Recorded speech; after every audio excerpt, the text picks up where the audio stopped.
Bonjour mesdames, bonjour messieurs. Donc effectivement, je suis là pour vous faire part des chantiers qui nous semblent prioritaires et des attentes que nous avons par rapport à votre nouvelle Assemblée nationale. Donc, comme ça a été bien expliqué du coup par votre vice-président, le monde agricole du coup est en crise depuis très longtemps. Et ça s'est largement exprimé cet hiver. Du coup, la colère et la détresse se sont beaucoup exprimées et en fait, on n'a pas eu les réponses attendues pour répondre à cette colère et à cette détresse. Et pire, cet été, l'état sanitaire et l'état climatique ont renforcé les difficultés qu'on peut avoir dans un grand nombre de fermes. Depuis des années, il y a une forte question sur du coup le revenu dans les fermes, comment du coup pouvoir vivre de son travail. À l'issue des mouvements, du coup, le syndicat majoritaire a réclamé beaucoup de mesures de simplification, un abaissement des normes environnementales ou un abaissement encore des frais de succession. Ce ne sont pas les mesures qui sont attendues par la majorité du monde agricole. La majorité du monde agricole attend de réelles avancées pour pouvoir gagner sa vie en travaillant dans les fermes. Et ces réelles avancées, elles passeront par une amélioration de notre revenu. Ces améliorations, du coup, dépendent de la mise en place de prix minimum garantis, de prix minimum d'entrée pour abaisser la concurrence avec les denrées qui viennent d'ailleurs. Du coup, un arrêt des accords de libre-échange pour que les denrées agricoles ne soient pas des monnaies d'échange et qui ne permettent pas après pour nous de vivre de notre travail. Et enfin, des mesures fortes de régulation de marché. Jusqu'ici, l'industrialisation de l'agriculture, qui est en route depuis des décennies, n'a pas fait la preuve que tous les paysans, toutes les paysannes, tous les agriculteurs, agricultrices pouvaient vivre de leur travail.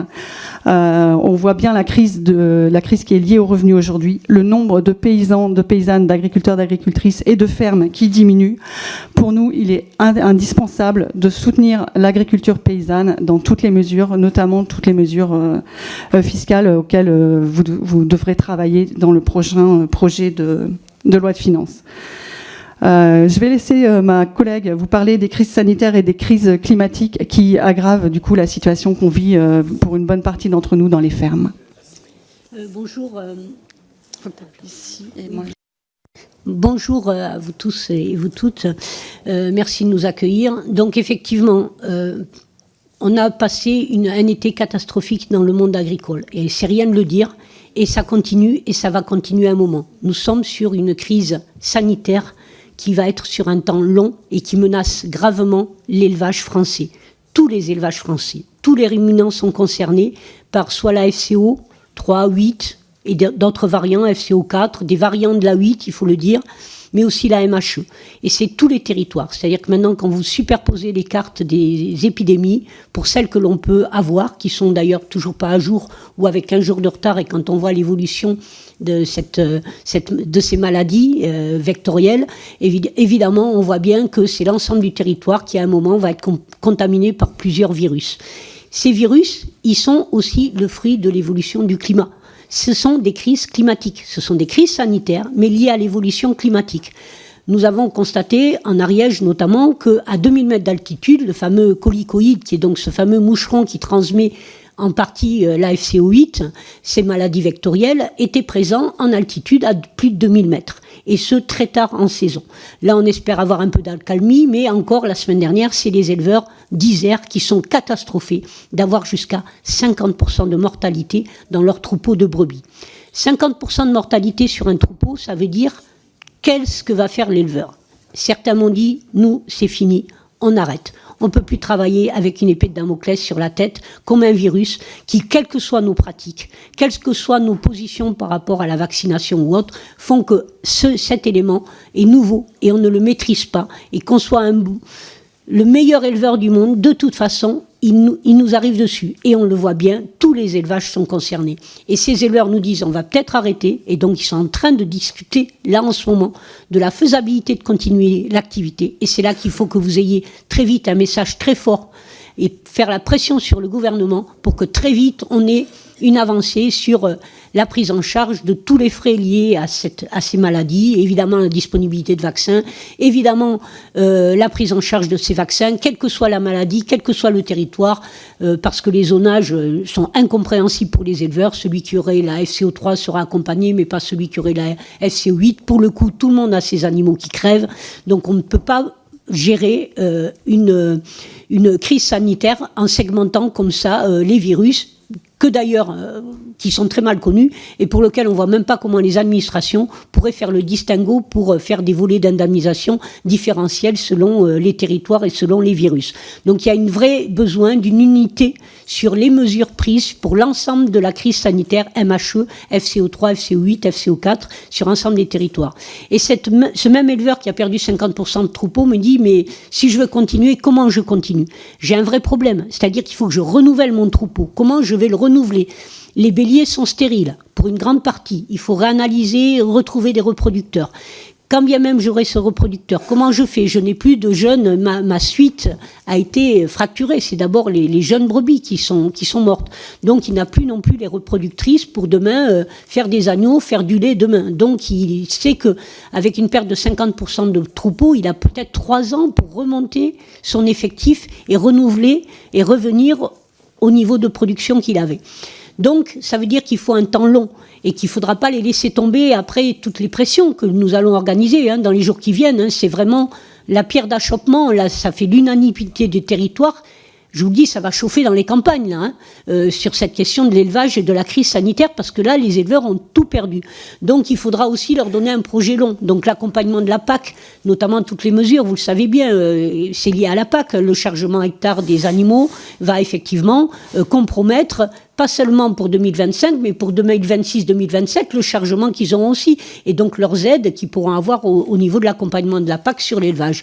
Donc c'est quelque chose de très transversal, de très profond, et qui nous amène aussi, et je en resterai là sur la crise purement sanitaire, on a cette inquiétude, ce qui a été dit aussi sur la grippe aviaire, rien n'est fini, mais on a aussi la crise qu'on essaye d'endiguer, qui est la peste porcine africaine. Elle est à nos portes, elle est dans les Vosges allemandes, on a eu un foyer, donc voilà, c'est la frontière française, et donc là on sait un risque majeur, ce qui veut dire qu'aussi nous attendons, et nous, la Confédération paysanne, nous défendons l'élevage plein air paysan, et nous voulons qu'il y ait une vraie réflexion sur quel élevage demain, pourquoi on en arrive à autant de crises sanitaires, comment on a mis autant de risques, parce que pour beaucoup de maladies aussi, c'est le modèle d'élevage qui concentre aussi ses activités et qui concentre des bombes virales. Forcément, on l'a vu dans la grippe aviaire.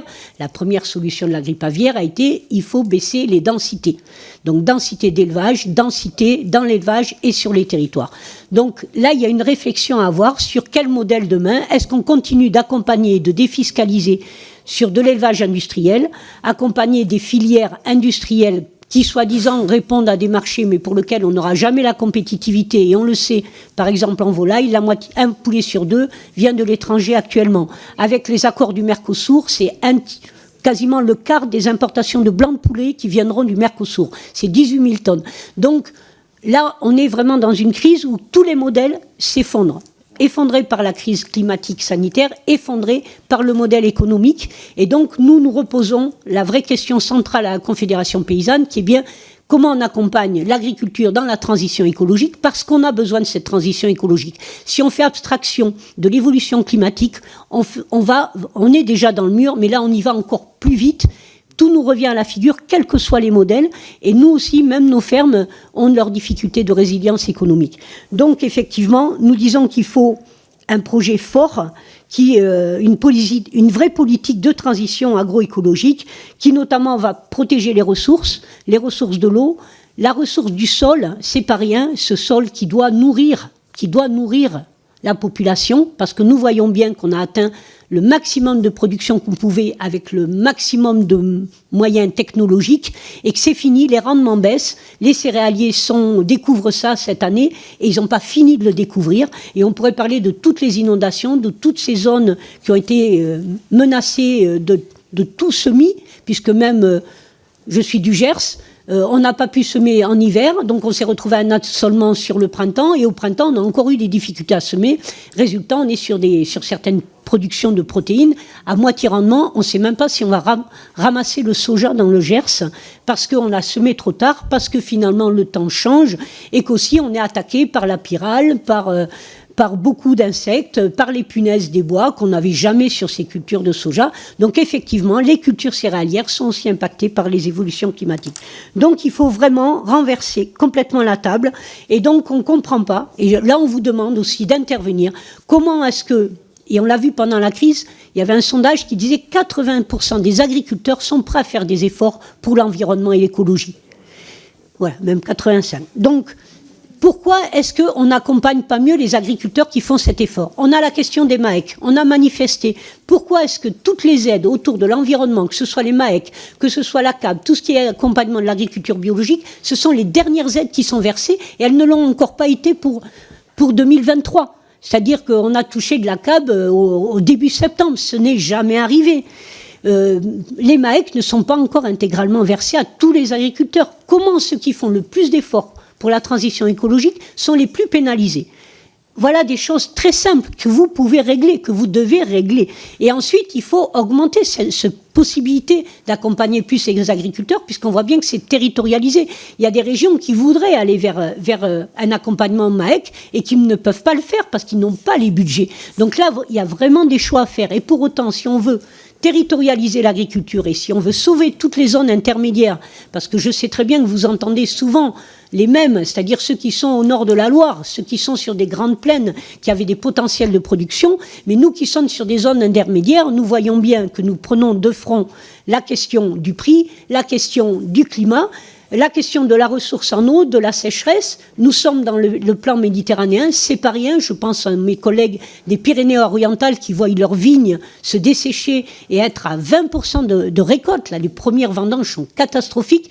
Il faut leur donner de l'espérance parce que qu'est-ce qu'on va faire de ces territoires? D'où la transition agroécologique. Il faut mettre des moyens sur ce domaine. Et ce que je voulais vous dire aussi, c'est que le système assurantiel qui a été produit au travers de la PAC ne fonctionne pas. C'est moins de 20% des agriculteurs qui ont souscrit, et ceux qui ont souscrit n'y ont pas trouvé de ressources. Il nous faut un système assurantiel qui soit effectivement le plus solidaire possible, parce que les éleveurs aussi sont touchés par les aléas climatiques. C'est ce que je vous ai exprimé au début. On a vraiment besoin d'avoir une protection, nous les agriculteurs, nous sommes le premier maillon, et la conséquence, et après je redonnerai la parole à ma collègue, la conséquence c'est que là on a vu, et j'en suis l'exemple, sorti d'école d'ingénieur il y a 40 ans, installé il y a 40 ans, on avait été formé sur un modèle productiviste, les engrais azotés, les pesticides et toute l'enveloppe. On veut continuer à nous faire moderniser sur de la robotique, du numérique, du génétique. Mais non, c'est fini, ça marche pas. Il n'y a plus de gains de productivité. Le sol a ses limites, les plantes ont leurs limites, le climat est là et nous limite. Donc il faut repenser le modèle agricole. C'est pour ça que nous disons que nous avons un projet. C'est l'agriculture paysanne. C'est celle qui installera le plus de jeunes. Et je passe la parole à ma collègue sur l'installation.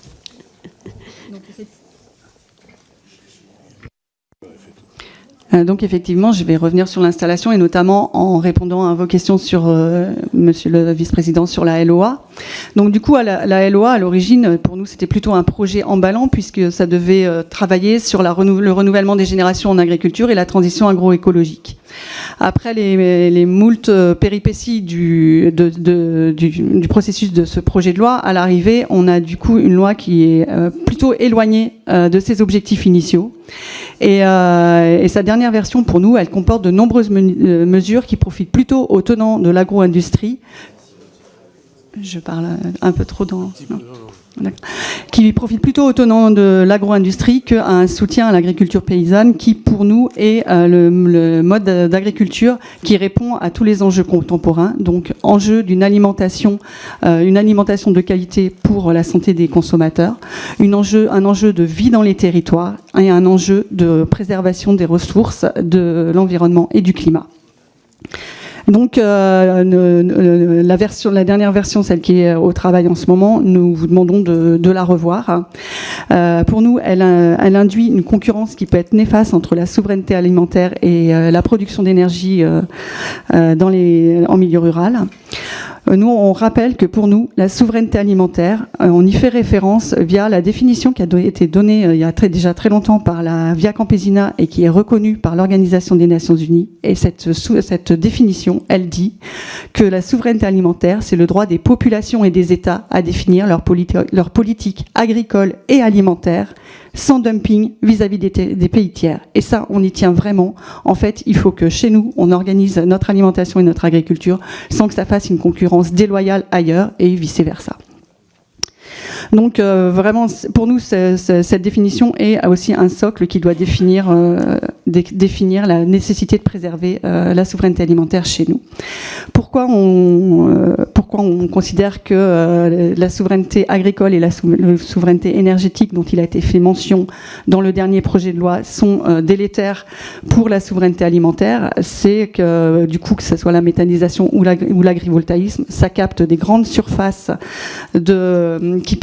qui vont ne pas aller à répondre à nos besoins en alimentation. Ça induit une concurrence effrénée sur les prix du foncier qui vont empêcher l'accès d'un certain nombre d'entre nous au foncier, enfin surtout les jeunes qui veulent s'installer aujourd'hui, et qui vont réduire nos capacités productives alimentaires. Donc on est vraiment très dubitatif sur, si c'est le moins qu'on puisse dire, sur un développement effréné de l'agrivoltaïsme, de la méthanisation et des productions énergétiques, sachant que le photovoltaïsme peut trouver bien d'autres endroits pour s'installer que les terres agricoles. Alors on reconnaît qu'il faut donner un cadre ambitieux à l'installation. Et du coup, la fiscalité doit accompagner ce cadre ambitieux. Je vous rappelle que du coup, les montants de la fiscalité dédiés à l'agriculture sont loin d'être négligeables, à peu près 7 milliards par an, quand la PAC, c'est 9 milliards par an. Donc du coup, c'est vraiment un effet levier qui peut être énorme et du coup, qu'on vous demande d'orienter de façon à ce que ça réponde vraiment à des enjeux d'intérêt général. Donc, comme il a été dit tout à l'heure, il y a une nécessité d'accompagner la transition agroécologique. Donc, on peut vraiment s'interroger sur, par exemple, le soutien au GNR. Nous, on est favorable à, du coup, une réduction progressive de ce soutien et un plafond par ferme. Puisque aujourd'hui, en fait, il favorise plutôt la mécanisation, l'agrandissement des fermes. D'ailleurs, la majorité des mesures fiscales aujourd'hui accompagnent l'agrandissement des fermes. Donc, on vous demande de retravailler là-dessus. Pour les autres mesures, pour accroître l'attractivité des fermes, du coup, le crédit d'impôt remplacement, il doit être encore amélioré pour améliorer la vivabilité dans les fermes et donc rendre plus attractif notre métier. Il y a un gros travail à faire sur les retraites, mais pas seulement les retraites des gens qui vont venir en retraite dans les prochaines années, mais des personnes qui sont aujourd'hui retraitées. Et notamment dans les Drômes où la situation est absolument catastrophique. Et du coup, c'est vraiment un levier aussi pour favoriser la transmission, de travailler sur ces retraites. Voilà, donc du coup, en conclusion, on vous demande de bien retravailler sur cette loi. Il ne vous a pas échappé qu'aujourd'hui, du coup, on vit une crise politique et démocratique. Que depuis des années, les corps intermédiaires dont nous faisons partie sont malmenés, le Parlement a été un peu piétiné ces dernières années, les citoyens ne sont pas écoutés. Quand on vote, du coup, on peut être que très déçu par la façon dont notre vote est respecté. Donc, il y a vraiment une crise démocratique. Donc on vous demande aussi de soutenir le pluralisme syndical pour que partout l'expression de toutes les tendances soit écoutée et puisse du coup influer sur les décisions qui nous concernent tous. Et donc on vous demande d'être vigilant sur du coup un prochain décret on ne sait pas, mais le gouvernement précédent avait annoncé un décret sur le financement des organisations syndicales agricoles après les élections professionnelles. Ce décret n'est toujours pas sorti et on vous demande d'y être extrêmement vigilant, puisque là aussi, ça peut participer à un bon fonctionnement démocratique auquel nous sommes attachés, et quelles que soient du coup vos sensibilités, il semble important qu'on puisse tous s'exprimer, tous être écoutés et tous co-construire une vie ensemble. Merci. Merci, mesdames les secrétaires nationales et générales. Vous remarquerez que dans cette commission, la vigilance très forte à la pluralité syndicale dont vous parlez, puisque nous auditionnons en une semaine l'ensemble des syndicats du monde agricole.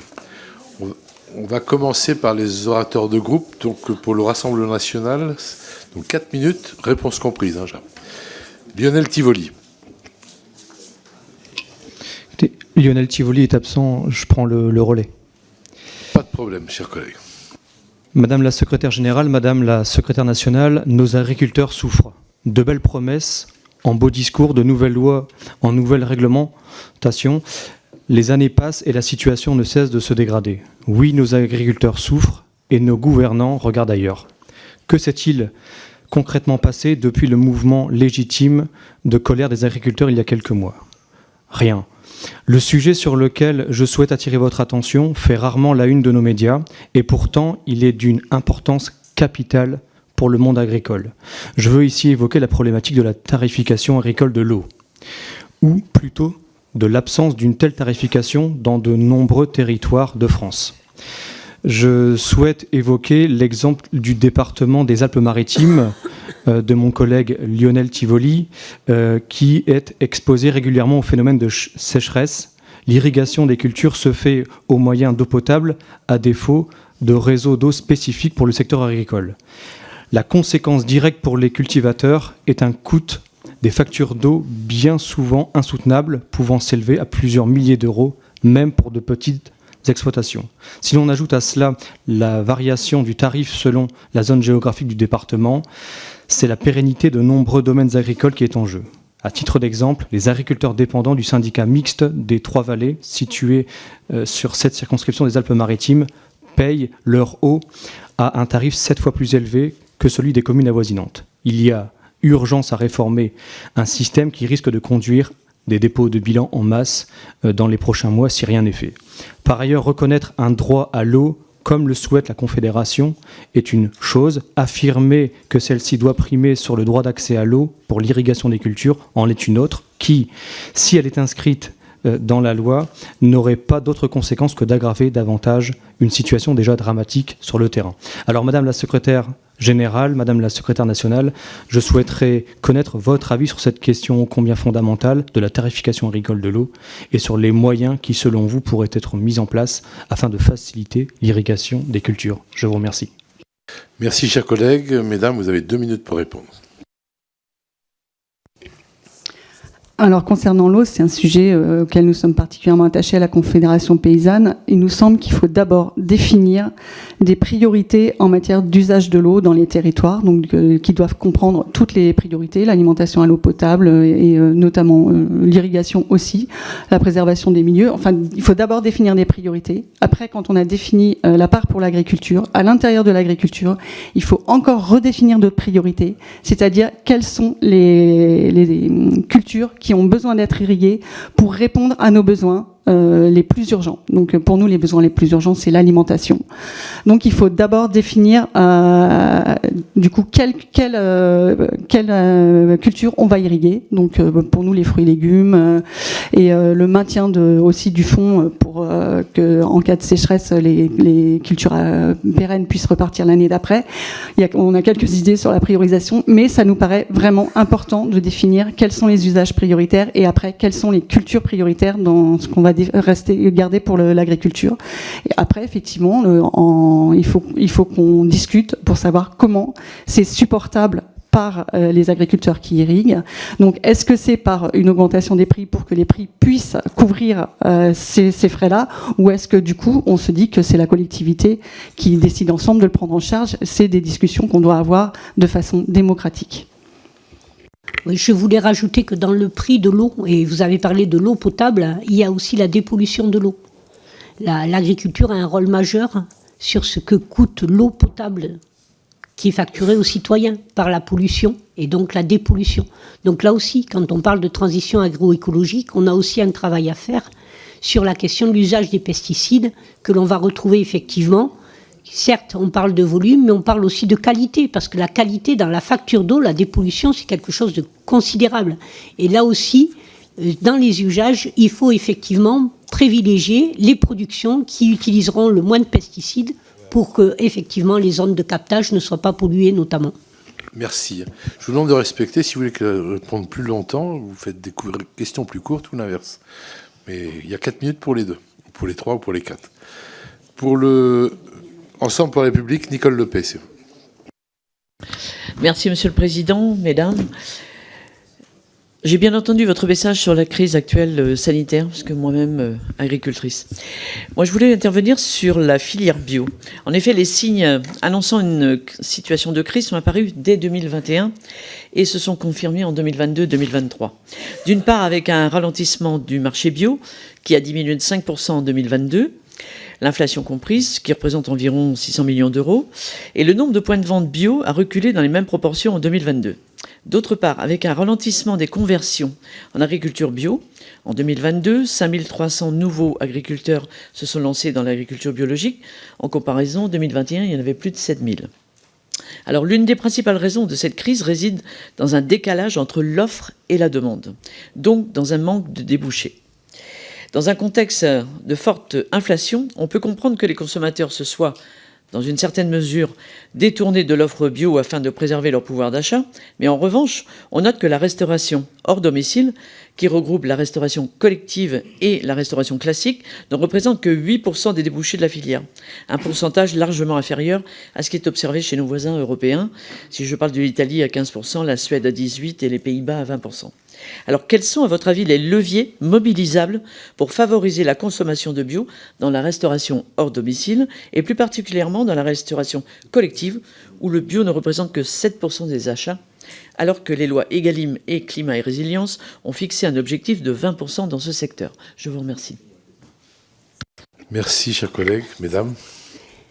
Oui, par rapport à la filière biologique, effectivement, la filière biologique est en crise depuis plusieurs années et d'abord, elle subit une crise parce qu'il n'y a pas eu une vraie politique de stabilité de l'engagement à l'agriculture biologique et vous avez dû voir dans la presse le scandale du coriandre, de gens qui se sont convertis en bio uniquement pour toucher des primes à la coriandre excessive, qui étaient quasiment non plafonnées ou de façon ultra, et donc effectivement un effet opportun, on l'a vu lorsqu'il y a eu les premières politiques aussi sur la conversion bio, où il n'y avait pas de plafond. Donc ça a aussi déstabilisé des filières qui parfois étaient organisées, certes un peu comme des niches, parce que la bio, ça a mis du temps. Il faut savoir que la bio, au niveau de l'Europe, c'est depuis 1992 qu'elle est reconnue. C'est pas si vieux, la bio. Des cahiers des charges stricts et effectivement la difficulté de trouver des marchés. Nous savons que même dans un cadre d'inflation, une bonne alimentation, ça doit être accessible à tout le monde. Et à commencer par la commande publique et la commande de la restauration collective. Et là, la loi Egalim était là pour encadrer cela. Pour le coup, il n'y a jamais eu de contrôle et il n'y a pas de contrôle. Et une fois de plus, on vous dit, nous, à la Confédération paysanne, nous disons qu'il y a besoin d'agents de contrôle. Qu'on a besoin aussi dans nos DDT, dans nos DDPP, d'avoir des contrôleurs qui vont vérifier la bonne application aussi au niveau de la répression des fraudes ou autres, de la bonne répartition des marges, parce que ces filières ont été aussi assez opportunes et les marges, ça a été vérifié, ont toujours été plus élevées sur les produits biologiques, effectivement, par rapport à ce qui était rémunéré le paysan, mais aussi parce qu'il n'y a jamais eu la commande publique annoncée et le contrôle dans les cantines, effectivement. Faut-il que les cantines et les collectivités locales aient aussi des moyens? Mais là, on parle d'un vrai sujet, c'est-à-dire en quoi l'alimentation, de façon globale, doit subir les fluctuations de marché, la spéculation, etc. Parce que, effectivement, pour nous, on défend la sécurité sociale de l'alimentation. On veut qu'une bonne alimentation soit accessible à tous, et en quantité et en qualité. Et là, ça défend aussi le fait que l'agriculture biologique, c'est pas simplement un modèle de production, mais c'est aussi prévenir la santé publique, c'est aussi prévenir ce qu'on a dit tout à l'heure sur la qualité de l'eau. Et donc nous avons besoin effectivement d'une politique de l'agriculture bio qui soit accompagnée, d'où on défend l'aide au maintien à l'agriculture biologique des paysans, parce que c'est pas le seul marché qui doit rémunérer le paysan bio. D'ailleurs, en conventionnel, c'est pas le marché Je qui vais essayer d'être rémunère. un petit peu strict, il faudrait se contrôler ou se limiter ou synthétiser les réponses et les Voilà, questions. très bien. Je coupe. Merci Madame la secrétaire nationale. Donc on passe au groupe La France Insoumise et c'est Sandrine Nosbet. Merci, Monsieur le Président. Merci à la Confédération paysanne, à Madame Marcheseau et à Madame Collat d'avoir accepté cette invitation pour cette audition. Nous sommes tous conscients, je pense, que la politique d'Emmanuel Macron a amené à des catastrophes budgétaires et sociales en cascade dont le monde agricole n'a pas été épargné. La nomination d'Annie Genevard est aux antipodes des besoins du monde agricole.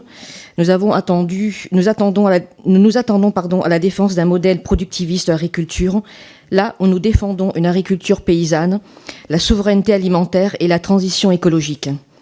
Comme vous le savez, le groupe LFI-NFP partage très largement les analyses et les propositions de la Confédération paysanne que nos collègues avaient notamment relayées dans la loi d'orientation agricole. Nous sommes conscients de la crise actuelle très importante pour les éleveurs et éleveuses ovins liés à la fièvre catarrhale ovine, où se rajoutent aux cas de FCO3 dans le nord, des cas de FCO8 dans le sud-ouest, contre lesquels il est important et nécessaire de lutter également. Nous considérons qu'aucune anticipation n'a été faite du côté du ministère de l'Agriculture sortant concernant cette crise. Comme vous, nous pensons qu'il est urgent de mettre en place une véritable politique de soutien aux éleveuses et éleveurs, couplée à la mise en place d'une prévention efficace. Tout cela aurait pu être évité. Nous dénonçons aussi la politique actuelle de 2 poids 2 mesures dans la stratégie de vaccination entre le FCO3 et le FCO8 de la part du gouvernement. En outre, nous savons qu'à cette crise s'ajoute celle de l'agriculture biologique. La loi d'orientation agricole aurait pu donner un cap sur la filière, mais on a fait l'impasse, impasse également au niveau européen, où avant-hier, la Cour des comptes européenne épinglait l'Union européenne, qui depuis 2014 a injecté 12 milliards d'euros dans le secteur biologique sans que ce dernier n'en récolte les fruits. Le bio souffre fortement de l'inflation, dont la part dans les achats alimentaires des ménages a reculé de 5,6% cette année. À côté de cela, le nombre d'exploitations certifiées HVE pour haute valeur environnementale est en progression. Un rapport de la Cour des comptes montre que cette certification apposée à des produits plombe encore davantage le secteur biologique, déjà en pleine crise. J'ai eu l'occasion, en Isère, de rencontrer la Confédération paysanne qui m'a alerté sur la situation du label HVE. Comme vous devez le savoir, ce label a des seuils d'exigence très bas, n'est presque pas contrôlé, ne garantit pas l'absence de pesticides et ne tient vraiment aucune promesse environnementale. Ce qui est constaté, c'est que ce label HVE, grandement soutenu par le gouvernement, n'enclenche pas une dynamique de transition écologique ou de reconnaissance de l'agroécologie, mais est plutôt une valorisation commerciale, un outil marketing et non de transition. Nous n'inventons rien, les associations ont saisi le Conseil d'État pour tromperie envers les consommateurs concernant ce label HVE, et la Commission européenne a reproché au gouvernement français de ne pas différencier les niveaux de rémunération entre les cultures biologiques et celles certifiées HVE dans l'attribution des aides publiques. Aussi, je viens à ma question sur ce label. Comment endiguer les difficultés des producteurs et productrices en bio face à ce greenwashing assumé? Quelles sont vos attentes sur ce sujet? Je vous remercie. Bien, merci, chers collègues. Vous n'avez que 40 secondes pour répondre à la question. Alors 40 secondes, puisque j'ai été coupée tout à l'heure, j'étais sur l'aide au maintien. Nous demandons pour chaque agriculteur bio qui s'engage sur du temps long pour structurer les filières, qu'il y ait un accompagnement de 15 000 € par actif agricole et le retour de l'aide au maintien à l'agriculture biologique qui a existé, qui a été supprimée il y a quelques années, qui existe encore dans certaines régions. Ça doit être une politique nationale et non pas régionale. C'est l'ensemble des agriculteurs bio. Et puis bien sûr, le HVE, ben oui, c'est une duperie. Ça a capté beaucoup d'argent pour rien faire, pour rien apporter. Et ça, c'est un vrai scandale. Donc nous espérons que ce label HVE sera supprimé. Merci, Madame la secrétaire nationale.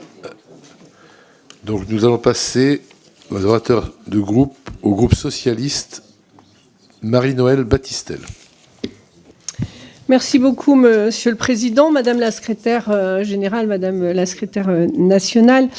Merci de venir nous présenter vos propositions. La Confédération paysanne est un acteur représentatif important du monde agricole, notamment dans les territoires de montagne que je représente ici. Vous portez une vision et des propositions fondées sur le modèle de la paysannerie, de l'agroécologie, de la rationalité environnementale en faveur d'une agriculture plus durable et plus rémunératrice, modèle sur lequel nous sommes d'une manière générale en phase. Les préoccupations agricoles sont aujourd'hui extrêmement nombreuses, vous les avez citées. Pour beaucoup, elles revêtent même un caractère d'urgence.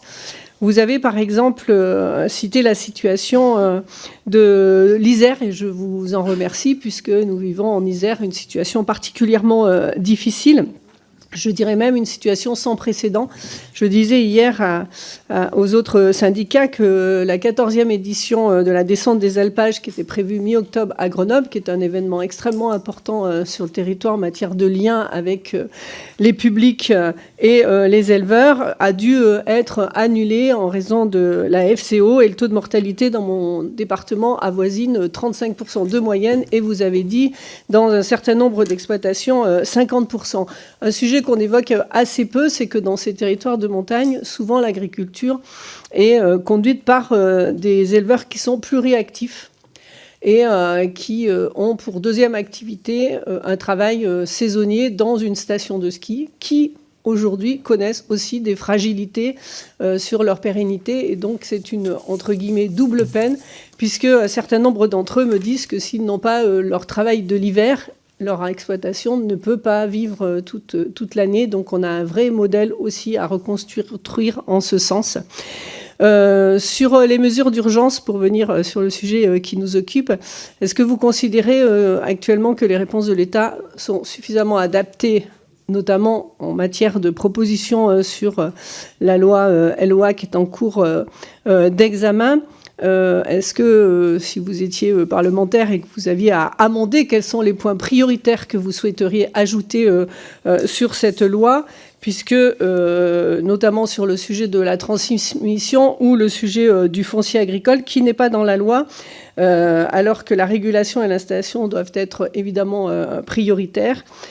Sur la question de la trésorerie, puisqu'un certain nombre d'éleveurs sont en telle difficulté que c'est un peu un point de non-retour. Est-ce que vous pensez que les PGE ciblés sont une solution dans ces moments d'urgence? Et je n'irai pas plus loin pour vous permettre de répondre suffisamment. Merci. Merci, chers collègues. 1 minute pour la réponse.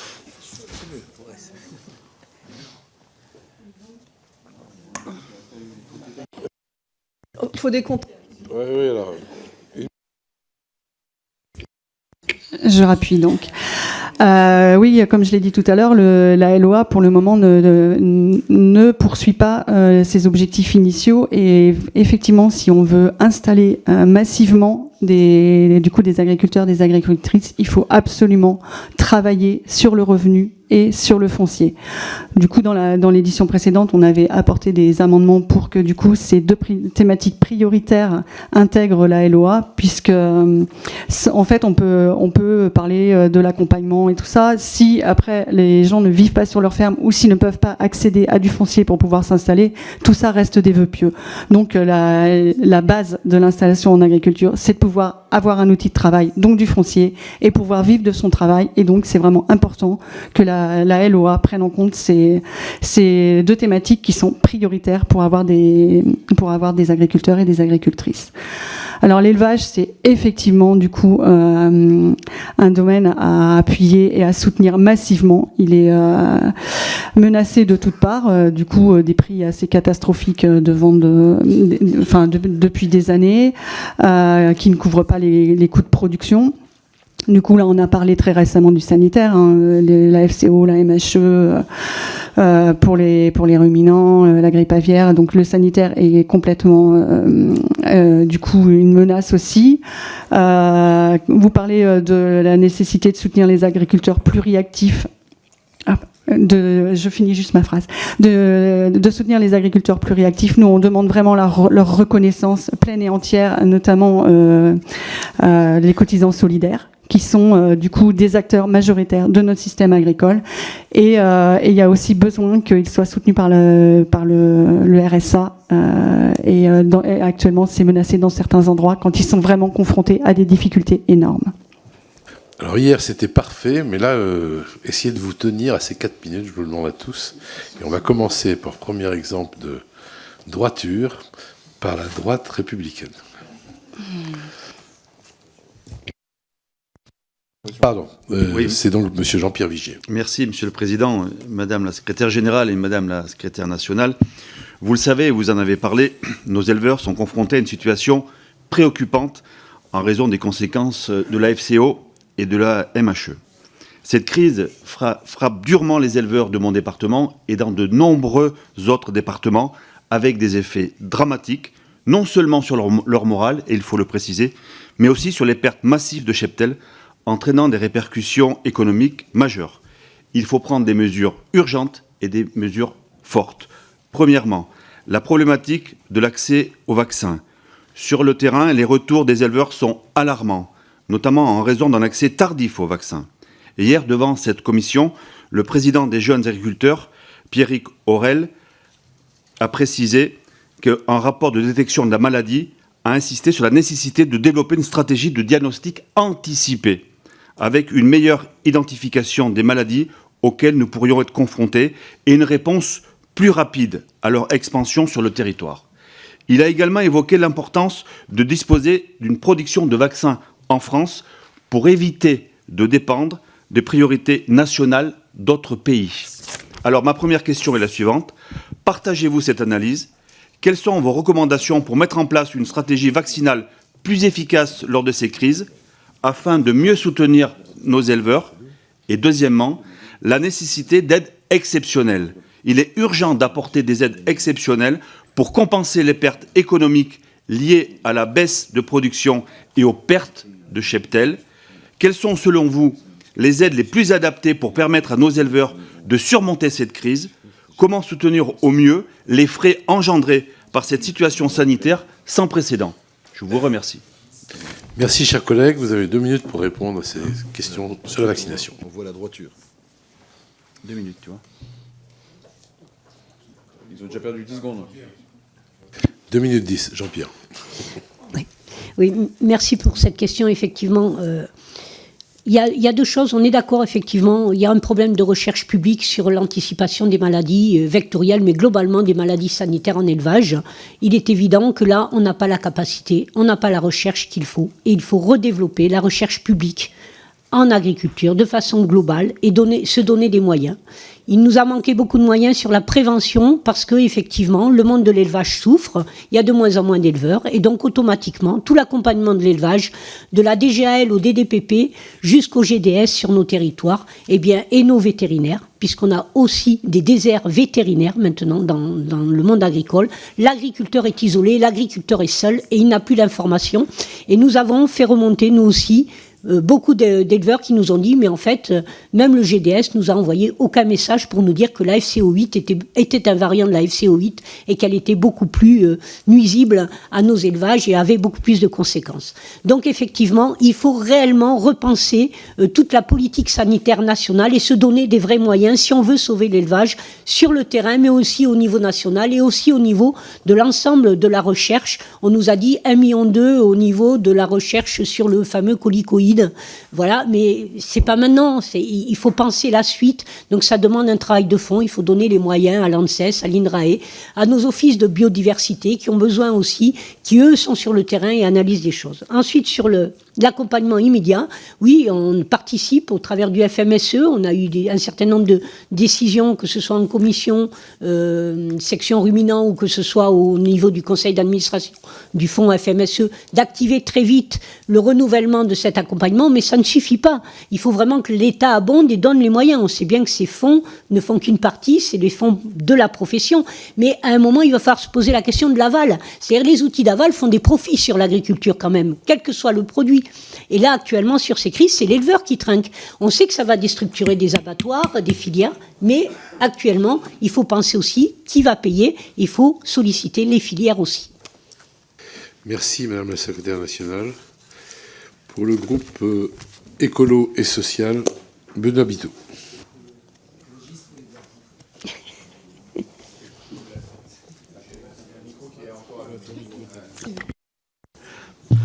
Oui, il m'a déjà fait le coup hier. Écologiste, Pascal. C'est écologiste, mais c'est pas grave. Allez, je vais pas cramer mon temps de parole pour des détails comme ça. D'abord, merci d'être venu nous présenter votre vision de l'avenir de l'agriculture. Je vais vous donner une réponse.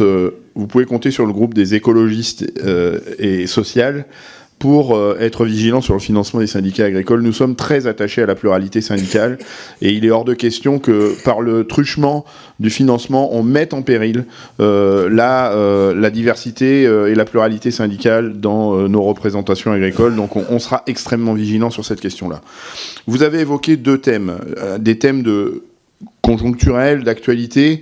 La crise sanitaire, effectivement, les crises sanitaires exigent d'être dans l'anticipation, dans la prévention, et nous devons mettre à disposition des vaccins, mais des vaccins qui permettent d'anticiper et qui ne sont pas des solutions où on court derrière les épidémies, mais bien de les anticiper pour les endiguer, et donc on a vraiment besoin de travailler sur ce sujet-là. Toujours dans la partie conjoncturelle, on doit aider économiquement les structures qui sont impactées par ces crises sanitaires, et j'avais une question à vous poser. Vous savez que dans la PAC, on dispose d'une réserve de crise qui, depuis qu'elle existe, n'a jamais été mobilisée. C'est une position du COPA et de la COGECA qui consiste à dire on ne mobilise jamais la réserve de crise, on la restitue aux agriculteurs, sauf que en la restituant aux agriculteurs, on n'active pas des démarches de solidarité, et donc là, quand on a des crises de cette ampleur-là, on doit, je pense, et je voulais avoir votre position, devoir savoir mobiliser cette réserve de crise de manière à ce qu'on puisse soutenir économiquement les agriculteurs. Ensuite, vous avez évoqué des problèmes plus structurels, et moi j'ai envie de parler du climat et de la biodiversité. Vous ne l'avez pas évoqué, mais on a un sujet autour de l'accompagnement de l'élevage sur les zones humides, avec la tentative de faire disparaître des zones humides. Vous avez évoqué la nécessaire obligation de revisiter les densités d'élevage, les pratiques d'élevage. Eh bien, l'élevage en zone humide, au-delà de produire des produits de très très bonne qualité, converge vers cette ambition de réduire les densités d'élevage, mais permettent aussi d'entretenir des zones où on stocke du carbone, on a de la fonctionnalité hydraulique par rapport à la gestion de l'eau, et on dispose aussi de réservoirs de biodiversité patrimoniale absolument remarquables, sauf que si on les éteint, si on les supprime, eh bien l'accompagnement économique, notamment via les mesures agro-environnementales et climatiques, disparaissent, et donc je voulais avoir votre position là-dessus. Et puis je termine sur l'agriculture biologique.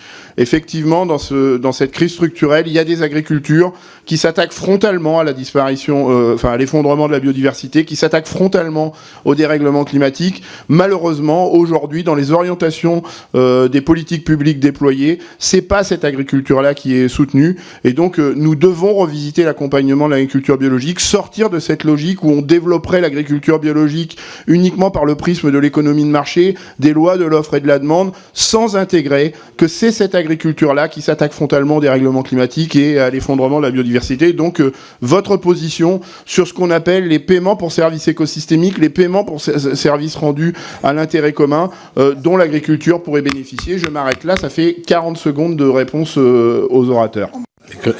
Et comme je suis un président très généreux, je vous donne 50 secondes. Ok, je vais aller vite alors.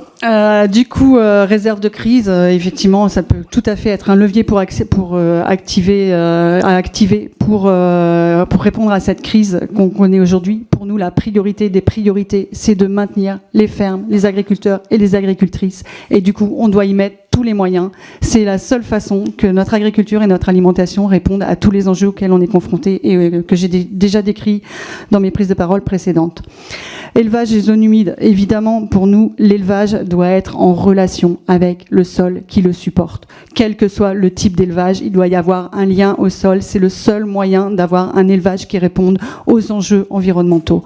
Et généralement, quand il y a un lien avec le sol, il y a une qualité derrière qui répond aussi aux enjeux d'alimentation. Donc, pour nous, l'élevage doit être en lien avec son territoire et doit s'adapter aux potentialités du territoire. Pour nous, l'agriculture n'est pas du tout frontalement opposés à l'environnement, on peut tout à fait avoir une agriculture qui préserve notre environnement, qui préserve les potentialités de nos territoires, qui préserve les ressources. Donc, effectivement, il faut faire évoluer notre élevage dans ce sens-là. Merci, Madame la Secrétaire Générale. Donc, on va passer maintenant au groupe démocrate, et ce sera Monsieur Richard Ramos. Oui, tout d'abord, merci d'être présent et merci à la Confédération paysanne qui, je le dis, j'ai haute estime et qui des fois nous bouscule. Des fois, on n'est pas d'accord, mais qui nous bouscule et qui nous oblige à repenser finalement le monde agricole dans une politique globale, c'est-à-dire dans quelque chose qui est un enjeu pour notre société, qui est un enjeu de société du citoyen. On a parlé du sol, on a parlé du foncier, on a parlé de l'installation, de la transmission. Il faut parler aussi de la transformation des produits. Il faudra parler aussi de la distribution et évidemment du consommateur.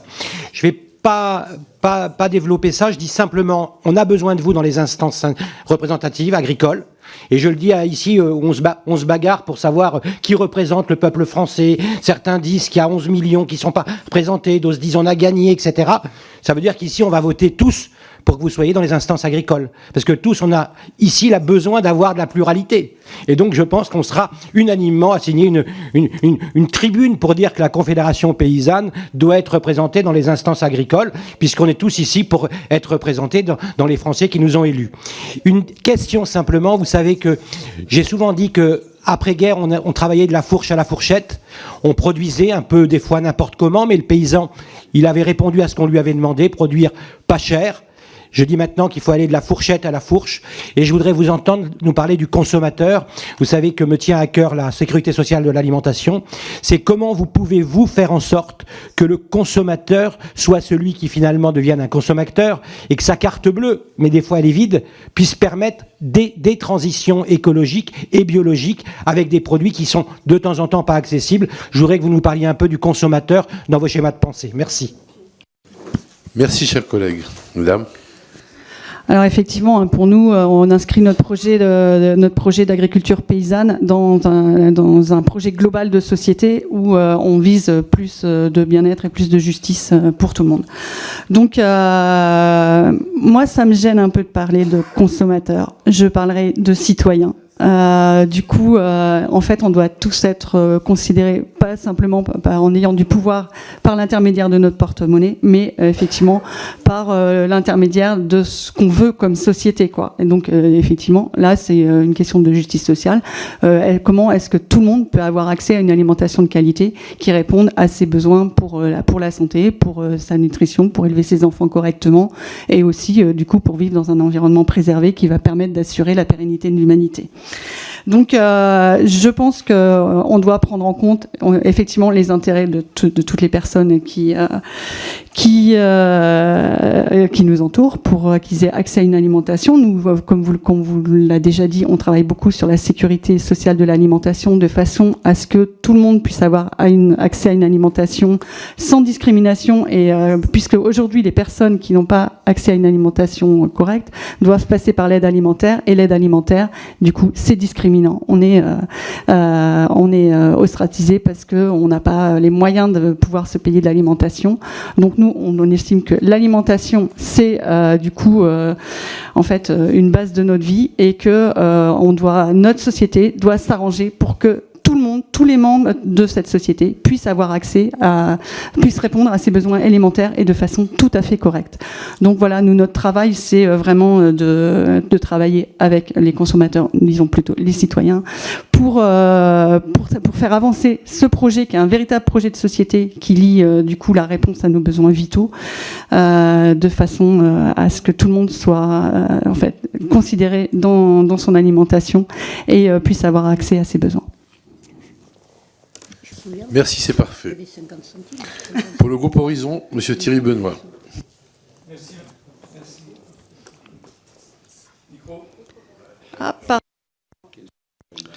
Merci.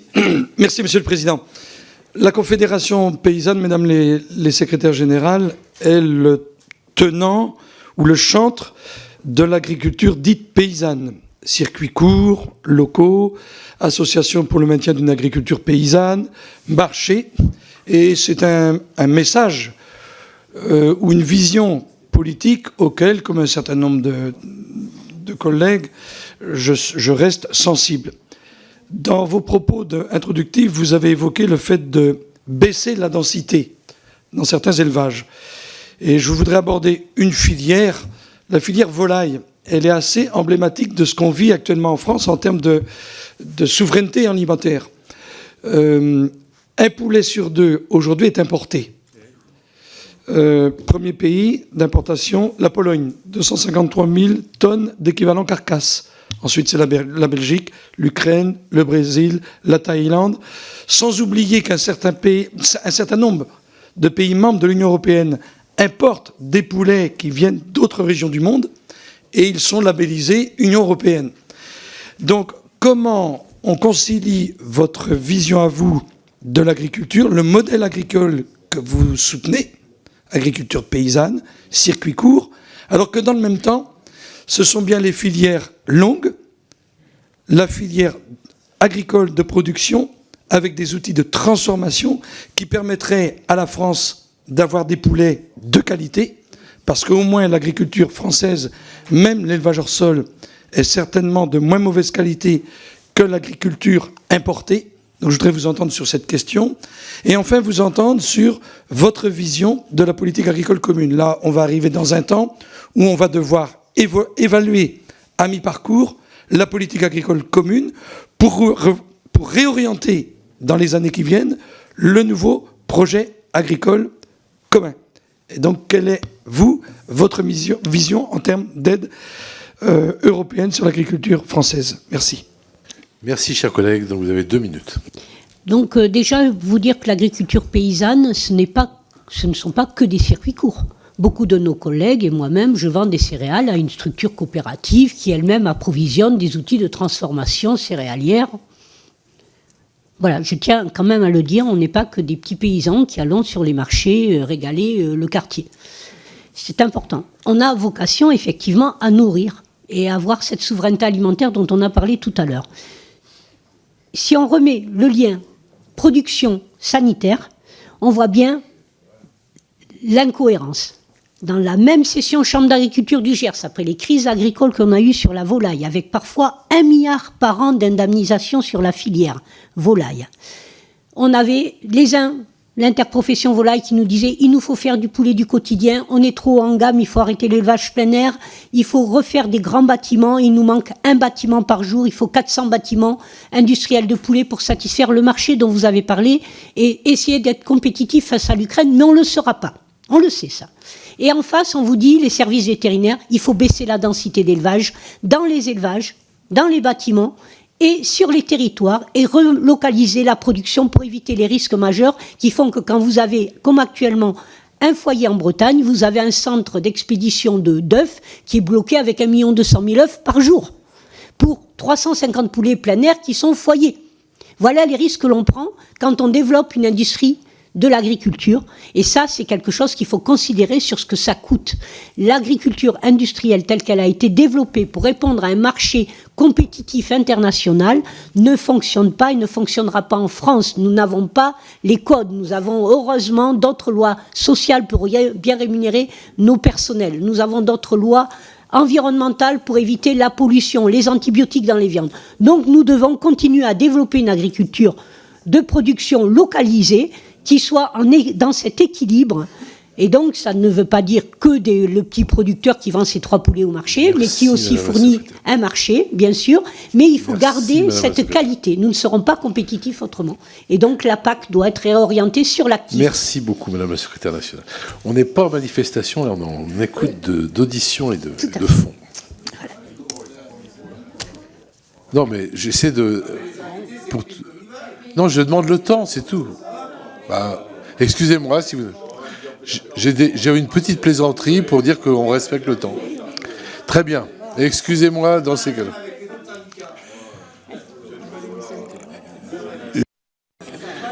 Je suis désolé. Depuis le début des auditions, j'essaie de faire respecter la règle des 4 minutes. Je continue comme ça pour essayer d'avoir 4 minutes pour tout le monde. Excusez-moi si j'en ai choqué quelques-uns, je m'en excuse. Pour le groupe Lyot, Harold Duvart, 4 minutes.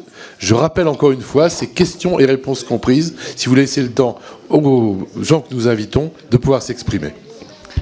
Alors je vais essayer de le faire. Vous avez évoqué la loi Egalim de façon presque incidente. J'aurais aimé que vous puissiez revenir, redévelopper votre appréciation des dispositifs actuels et vos préconisations pour les dispositifs à venir, notamment sur les mécanismes de construction de prix. Merci. Vous avez donc 3 minutes 40 secondes pour répondre. Du coup, nous avons participé aux États généraux de l'alimentation qui ont abouti aux lois Egalim. L'objectif des États généraux de l'alimentation, c'était bien de redonner du revenu dans les fermes. Et clairement, quelques années après, ce grand raout et les lois qui en ont découlé, il y a toujours des problèmes de revenus dans les fermes. Et il y a toujours, malheureusement, des fermes qui disparaissent et des agriculteurs qui mettent la clé sous la porte.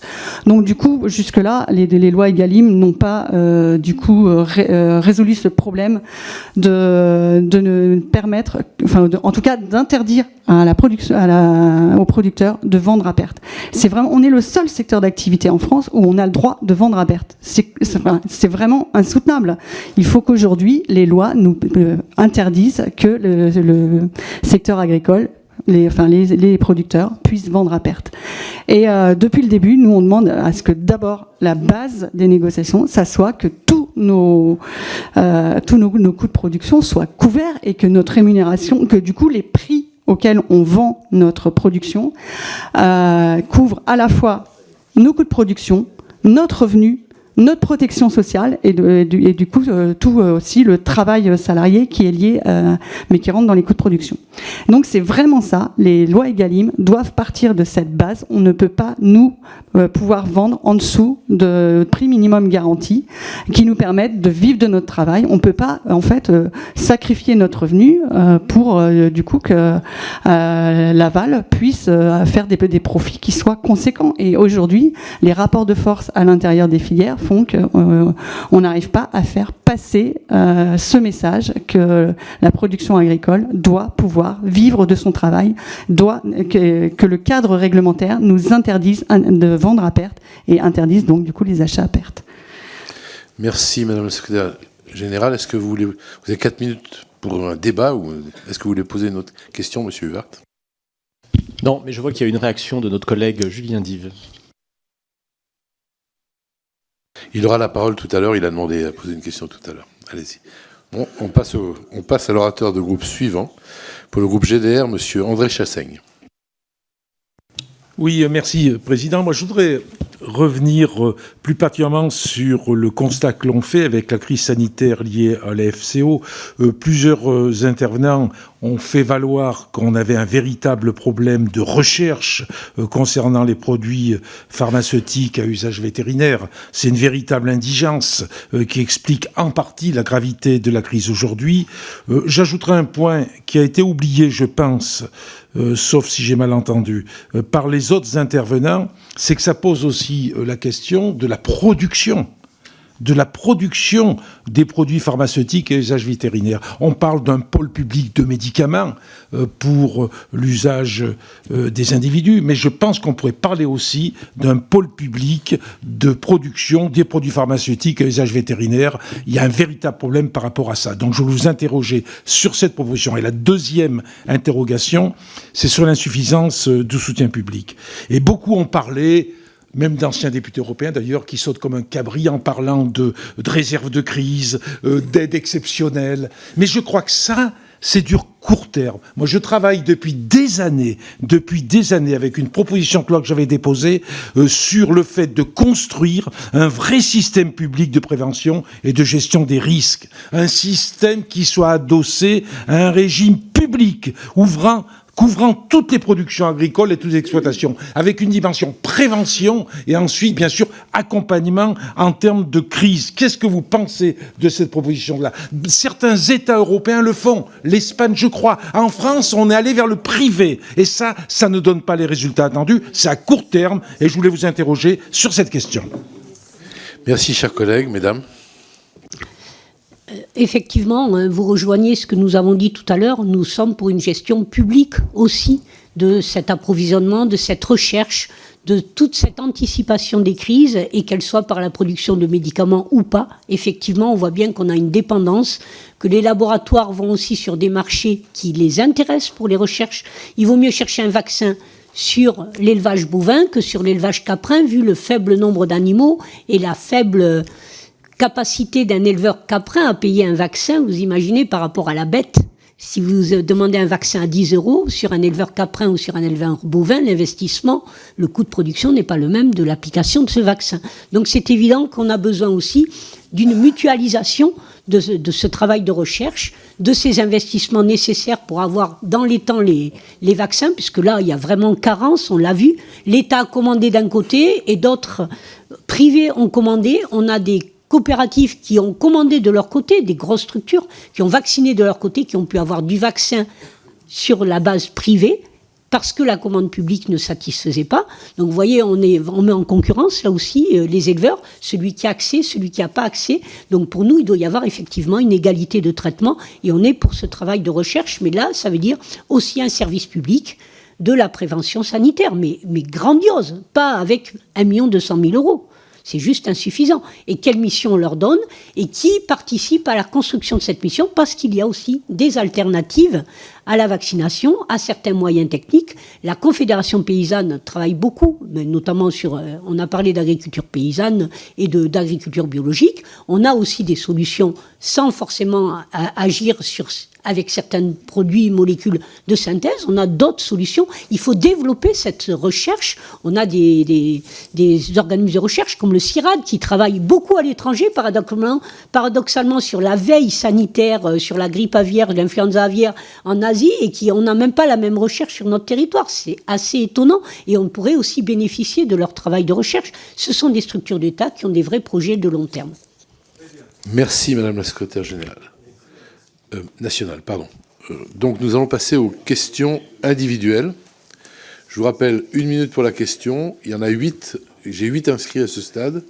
Donc on va faire la série de 8 et vous répondrez collectivement, avec le temps que vous voulez, à l'ensemble des 8 questions. On commence par Patrice Martin. Merci, Monsieur le Président. Merci, Mesdames les secrétaires.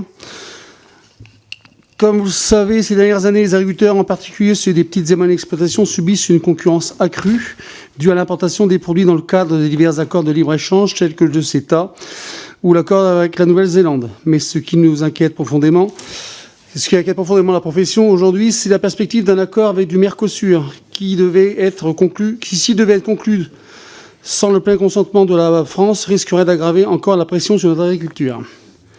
Par ailleurs, nous nous apprêtons à entrer dans une phase de préparation de la post-PAC 2027 qui déterminera de façon décisive l'avenir de nos exploitations. Dans ce projet porté par un manifeste stratégique signé par 29 organisations syndicales, ONG et autres parties prenantes, il est question de réorganiser la PAC vers des services environnementaux et de réduire de manière significative l'usage des herbicides. Or, cette réduction pourrait avoir un impact dévastateur sur la qualité des céréales, notamment du blé panifiable, et donc de la compétitivité de notre agriculture. Quelle est la position de la Confédération paysanne sur ce sujet? Merci. Jean-Luc Fugit.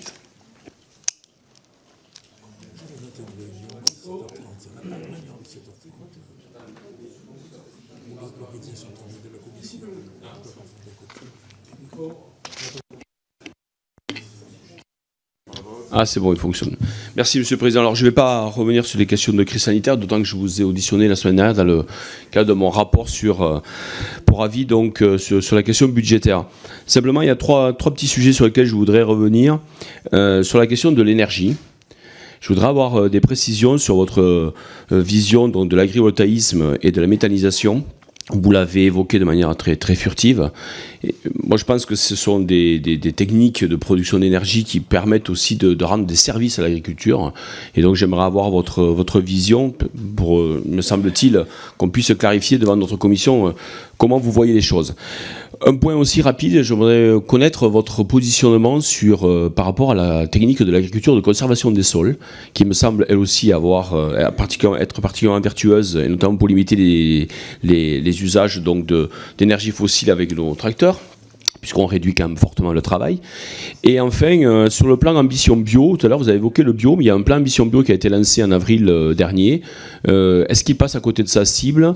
Qu'est-ce que vous en pensez, notamment en matière de moyens qui sont fournis pour augmenter les surfaces agricoles utiles et dédiées au bio ? Merci. Pour Laurent Alexandre. Merci Monsieur le Président, merci aux représentantes de la Confédération paysanne. La propagation de maladies qui touchent les bêtes d'élevage comme la fièvre catarrhalovine provoque une crise agricole importante et l'inquiétude de nombreux éleveurs, comme on le disait tout à l'heure, y compris dans mon département de l'Aveyron. Elle s'ajoute aux dégâts provoqués par l'importation de viande néo-zélandaise à bas prix et une dérégulation des marchés soutenue par la Commission européenne et le gouvernement Macron.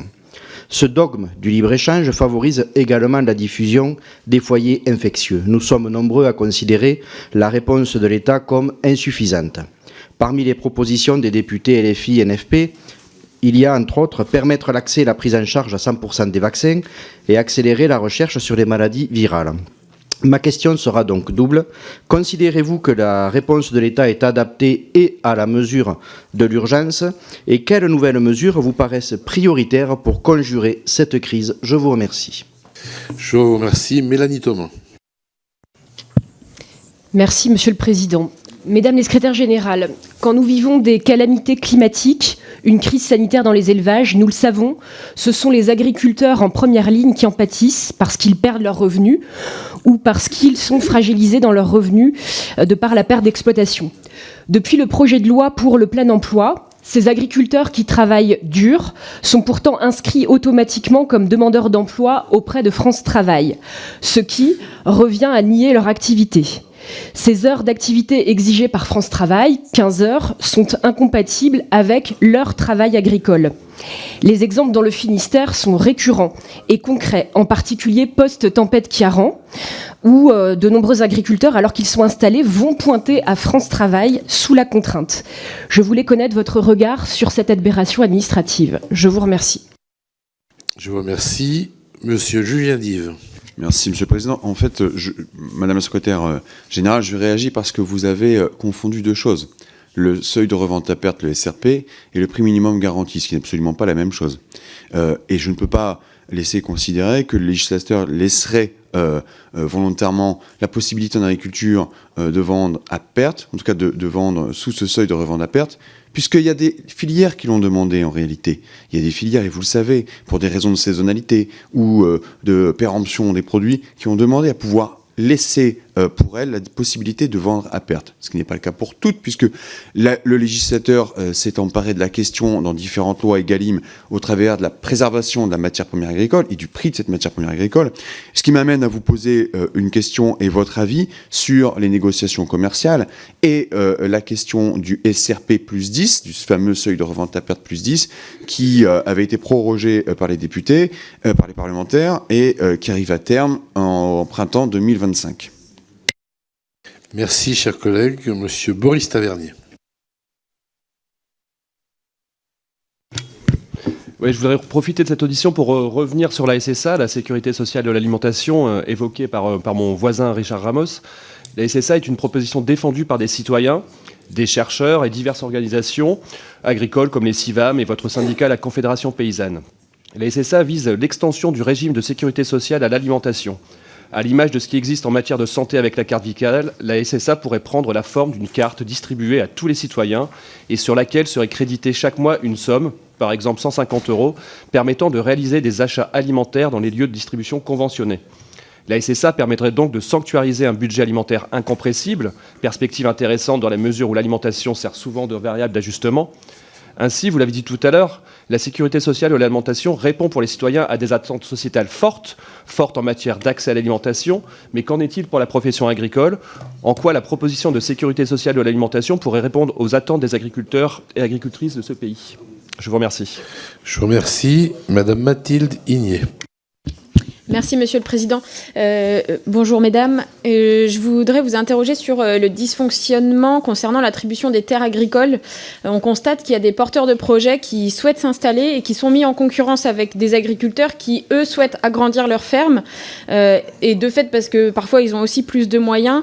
Je prends pour exemple un article qui est sorti dans Ouest France ce matin, dans lequel on apprend que la SAFER 49 du Maine-et-Loire a retoqué un projet d'installation donc en vache allaitante, production de céréales et légumes, qui était porté par 4 personnes et soutenu par 270 citoyens. Et donc, au lieu de ça, les terres ont été attribuées à des agriculteurs du secteur qui sont déjà installés. Et ces terres, elles partent donc à l'agrandissement au lieu de permettre la création d'une nouvelle exploitation. Pourtant, le SDREA, donc le schéma directeur régional des exploitations agricoles, fixe une priorité d'attribution des terres qui est l'installation de jeunes. Et je sais qu'à l'occasion du SPACE de Rennes, vous avez interpellé le ministère de l'Agriculture pour demander une politique foncière au service de l'installation de transmission. Donc je voulais savoir déjà si vous avez été invité à rencontrer la nouvelle ministre de l'Agriculture et quelles sont vos principales propositions pour remédier aux difficultés d'accès au foncier. Je vous remercie. Merci, chers collègues. Monsieur Benoît Biteau. Merci, Monsieur le Président. Je vais faire des sauts de cabri parce que je suis éleveur de chèvres, André, et que je vais encore parler de PAC en ancien député européen. Je veux revenir sur la PAC pour 2 raisons. D'abord, rassurer mes collègues qui sont plutôt localisés dans ce coin là-bas. L'agriculture paysanne, familiale et agroécologique n'est pas une menace pour la souveraineté alimentaire. La donnée européenne, c'est que 12% des surfaces aujourd'hui sont conduites via les pratiques paysannes, familiales et agroécologiques, et ces 12% de surface produisent 32% de la production de la ferme Europe. Donc il n'y a pas d'antagonisme entre une agriculture paysanne et une agriculture qui soutient la souveraineté alimentaire. C'était utile de le repréciser. Le deuxième sujet, c'est que, on l'a dit tout à l'heure, mais je voulais que tu reviennes là-dessus, Sylvie, c'est justement parce qu'on a ce constat-là, comment est-ce qu'on oriente la PAC vers davantage d'aide à l'actif et non pas aux surfaces, de manière à soutenir cette agriculture familiale, paysanne et agroécologique. Merci, cher député. Monsieur André Chassaigne. C'est une question, mais c'est en même temps un témoignage, quelque chose qui, je le dis, qui me tracasse, c'est cette fracture que l'on a dans le monde paysan sur la question de l'eau. Et ça, sur nos territoires, c'est quelque chose de gravissime. D'un côté, des agriculteurs qui ont fait des choix, on leur demande de changer brutalement leur type de production, ils sont pris à la gorge, qui s'accrochent parce qu'ils ont des solutions urgentes à trouver, et quelquefois, ces solutions sont sous la forme de bassines. De l'autre côté, des agriculteurs, des paysans et des mouvements environnementaux, des organisations politiques qui portent un sujet différent. Et derrière tout ça, il y a l'absence de l'État qui a laissé faire. Il n'y a pas eu une responsabilité qui est assumée. Et je suis pour ma part désespéré qu'il y ait une telle fracturation dans le monde agricole. Comment on pourrait faire pour essayer d'aller sur un chemin qui serait un chemin plus consensuel? Merci, monsieur le député. Auriez trouvé. Merci, Monsieur le Président. Et merci donc aux responsables de la Confédération paysanne pour cette audition. J'aurais une question, moi, sur les produits bio et plus globalement, d'ailleurs, sur les produits sous signe de qualité, parce que les deux, en réalité, sont en difficulté. Donc, même s'il y a une légère embellie, on le sait, dans les magasins bio, en réalité, la demande reste à tonnes, y compris dans les supermarchés. Surtout, on a des prix qui sont encore au plus bas. Vous le savez, en lait, par exemple, le prix du lait bio est inférieur au prix du lait standard. C'est juste hallucinant. Bon. C'est pas seulement parce que les Français n'aiment plus le bio, c'est pas ça qui se passe. En réalité, toutes les enquêtes montrent que c'est un problème de pouvoir d'achat, tout simplement parce qu'il a fortement diminué. Et malheureusement, c'est notamment dans les classes moyennes que ce décrochage se fait, faute de moyens des consommateurs. Alors, je ne répéterai pas tous les bienfaits du bio, simplement je noterai qu'on a supprimé les aides au maintien en bio il y a 6 ans, que les aides PAC sont déconnectées des services environnementaux rendus, qu'il n'y a pas de respect des Galim et de la part de bio dans la Restauco, et qu'il n'y a pas eu les aides d'urgence nécessaires dans le projet de loi de finances. Donc, quelles exigences de votre part pour qu'on ait réellement un maintien du bio, sachant, je le rappelle, qu'il y a 10% des agriculteurs bio qui ont disparu en 2 ans, et c'est une catastrophe. Merci, Madame la Madame la députée, Madame Valérie Rossi. Monsieur le Président, merci. Mesdames les secrétaires nationales et générales, merci de vos témoignages. Nous avons longuement évoqué les épizooties qui ravagent nos élevages avec les conséquences économiques et psychologiques dramatiques pour nos agriculteurs. Un nouveau sérotype FCO-BTV3 en provenance de l'Europe du Nord est en plein développement dans notre pays. Aussi, disposons-nous des données de la part des Pays-Bas qui a un recul de 1 an et qui permettrait de mieux affronter l'épidémie chez nous? Par ailleurs, au-delà des dysfonctionnements avérés en matière de vaccination, avons-nous donné suffisamment de moyens publics, notamment à l'INRAE, pour analyser les crises précédentes et mieux prévenir les prochaines? Merci. Merci Madame la députée. Monsieur Mathias Tavel. Merci Monsieur le Président. Mesdames les responsables de la Confédération paysanne, je voulais revenir sur la question du libre-échange et singulièrement de la conclusion potentielle d'un accord avec le Mercosur qui est toujours sur les tablettes et qui est annoncé pour cet automne. On a évoqué par exemple en matière de volaille qu'un poulet sur 2 était déjà importé dans notre pays. Le projet d'accord sur le Mercosur ressemble beaucoup à un accord d'exportation de véhicules produits en Allemagne en échange de produits alimentaires et agricoles importés du Mercosur. Pour notre part, nous considérons que c'est un mauvais projet qui va augmenter les gaz à effet de serre et pousser à un modèle agricole productiviste qui est contraire à tout ce que vous avez dit sur le climat, la prévention des épidémies, la rémunération des agriculteurs. Et je voulais savoir quelle était votre position et surtout quelle était la position que vous attendiez que le gouvernement français tienne au niveau européen. Pour notre part, nous demandons qu'il s'y oppose purement et simplement, sans illusion sur les clauses miroirs. Merci Monsieur le député. On passe à la dernière question individuelle de Dominique Potier. Merci Monsieur le Président, merci Mesdames pour notre dialogue. Et je vais complètement dans le sens de ce que André Chassaigne a développé comme éloge de la prophylaxie. On aura un facteur limitant, c'est la présence vétérinaire sur nos territoires. Elle relevait aujourd'hui du libre arbitre et du marché. On a des carences, on a des rachats de cliniques par des fonds d'investissement et une déshérence un petit peu sur la médecine rurale.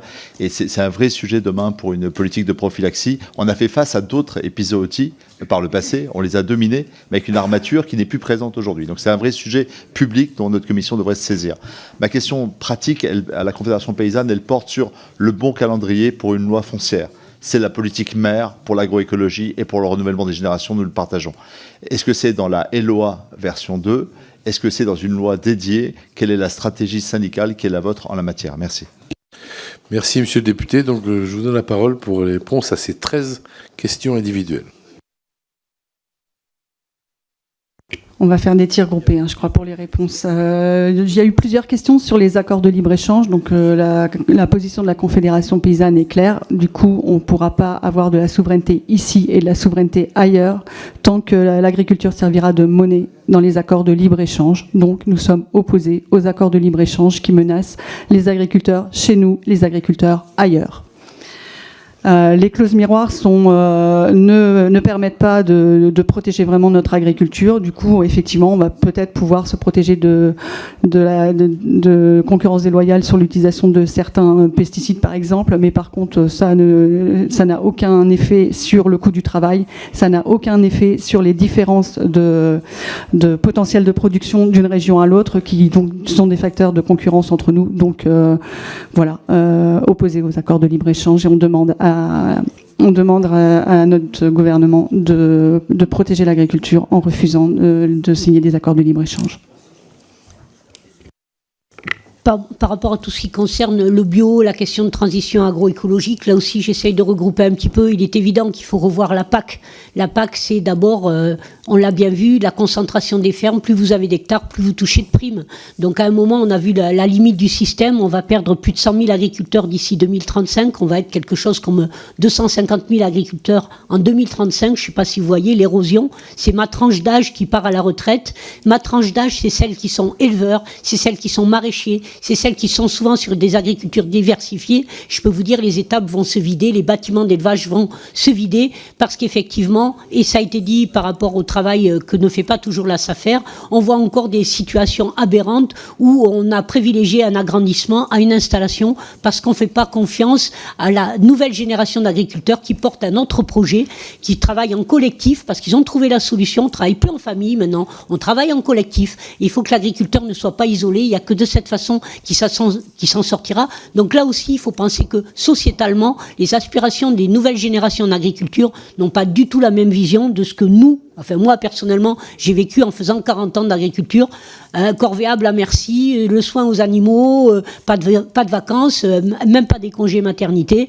Donc on a tout assumé et il faut repenser effectivement l'accompagnement des nouvelles générations sur plus de social aussi.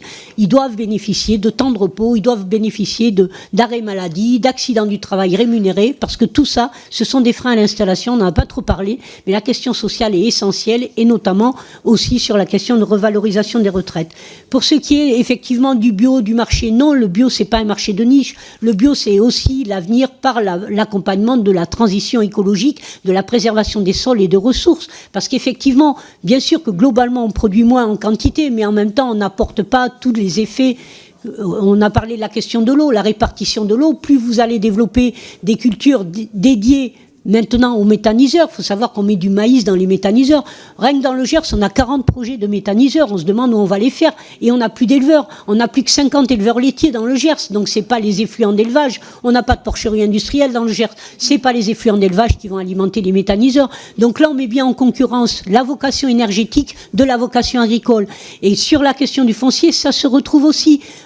J'ai encore entendu de responsables de l'interprofession volaille dire demain on n'a plus d'éleveurs qui veulent effectivement mettre des bâtiments d'élevage, parce que jusque-là ils mettaient du photovoltaïque sur les bâtiments, mais maintenant ça vaut pas le coup. Avec une loi sur l'agrovoltaïsme, ils préfèrent mettre directement du photovoltaïque au sol, et ils n'auront pas besoin de soigner des poulets matin et soir et faire la corvée de l'enlèvement des volailles et le lien et le prix, puisque la rémunération de la volaille elle est trop faible, et c'est pour ça que vous n'avez pas d'élevage en France qui se développe, quel que soit le modèle de production, puisque toute la filière, même sur les œufs, on n'a plus l'autonomie, et on manque d'œufs de qualité et d'œufs au sol et d'œufs en cage. On manque dans la filière œufs, sur tous les marchés segmentés, on manque de production d'œufs. Pourquoi ? Parce qu'on n'a pas rémunéré. On revient toujours au même point. Et pourquoi ? Parce que sur l'œuf, sur la production de volaille, vous n'avez pas de PAC.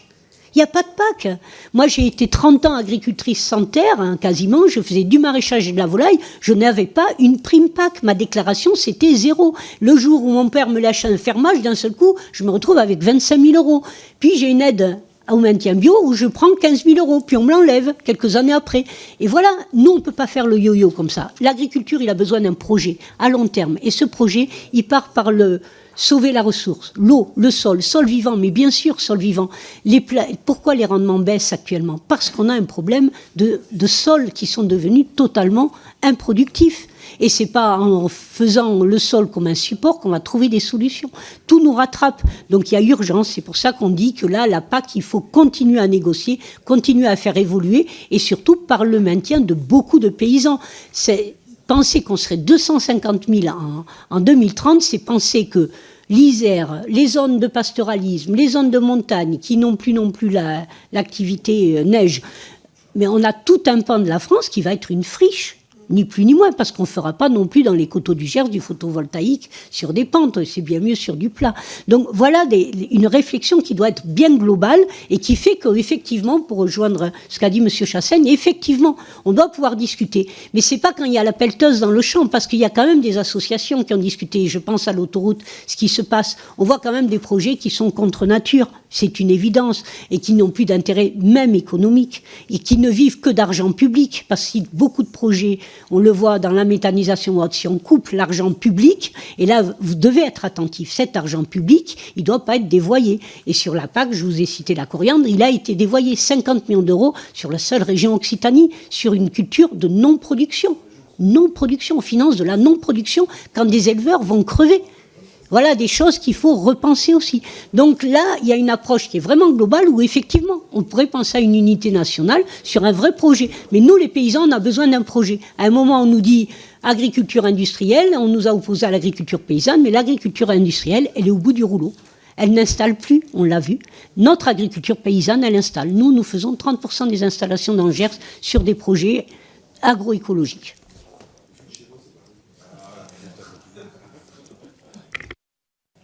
Je vais répondre vite fait à quelques autres interrogations. Donc le RSA, effectivement, c'est pas par plaisir que du coup les agriculteurs demandent le RSA. C'est vraiment qu'ils se retrouvent du fait des conditions qu'ils ne contrôlent pas dans des difficultés financières qui font qu'ils ont besoin d'un RSA pour subvenir à leurs besoins élémentaires. Et donc ça les empêche pas de devoir continuer à travailler sur leur ferme pour pouvoir envisager d'améliorer leur situation. Et c'est complètement incompatible avec l'obligation de faire des heures de travail pour pouvoir bénéficier de ce RSA. Donc c'est quelque chose qu'on dénonce et qui ne va pas du tout. Pour l'eau, effectivement, il y a des tensions dans les territoires, c'est indéniable. Et nous, ce qu'on demande depuis longtemps, c'est qu'il y ait un moratoire sur la construction des bassines pour qu'on réfléchisse ensemble, collectivement, à quelle agriculture on veut, quelles sont les priorités, comment les fermes peuvent poursuivre leur activité, en utilisant au mieux l'eau. Et du coup, ça doit être une question qu'on réfléchit ensemble. Et c'est pour ça que nous demandons un moratoire qui nous permette de prendre ce temps-là de façon apaisée. Sur le calendrier de la loi foncière, bon, effectivement, nous on avait poussé des mesures foncières dans la LOA parce qu'on sentait bien que si la LOA passait, du coup, la prochaine loi concernant l'agriculture serait repoussée au calendrier grec et du coup, nous on ne peut plus se permettre d'attendre ces délais-là. S'il y a un calendrier défini qui nous impose une loi foncière rapidement, c'est quand même certainement la meilleure façon qu'il y ait une loi qui soit spécifiquement dédiée à ça. Mais voilà, c'est des questions de stratégie un petit peu. Voilà, je crois qu'on a fait à peu près le tour des questions que vous avez posées et on vous remercie pour avoir pris le temps de nous écouter et on espère que vous porterez du coup des lois qui seront dans le sens de l'intérêt général. Voilà, merci beaucoup. Merci Madame la Secrétaire Générale, merci Madame la Secrétaire Nationale. Un tout petit point sur, parce que je suis d'un territoire ovin, je vous ai senti un peu critique sur le GDS, mais dans la Nouvelle-Aquitaine, je crois que Benoît Biteau peut en témoigner, le GDS nous a convoqué hier soir, tous les députés et les sénateurs, autour du sujet de la fièvre catarrhale, de la prise en charge de vaccination. On a, je pense, l'information, et ne pas oublier que le fonds de mutualisation est quand même financé à 65% par l'État. Voilà. Mais sinon, on vous remercie pour toutes vos interventions, vos réponses précises et surtout toutes vos propositions, tout ce qui va nous faire réfléchir au fil de l'eau, puisque c'est l'objectif qu'on a avec tous les syndicats agricoles. Essayer de créer un environnement meilleur et plus accueillant pour l'attractivité, en tout cas pour une agriculture et pour le futur de notre agriculture.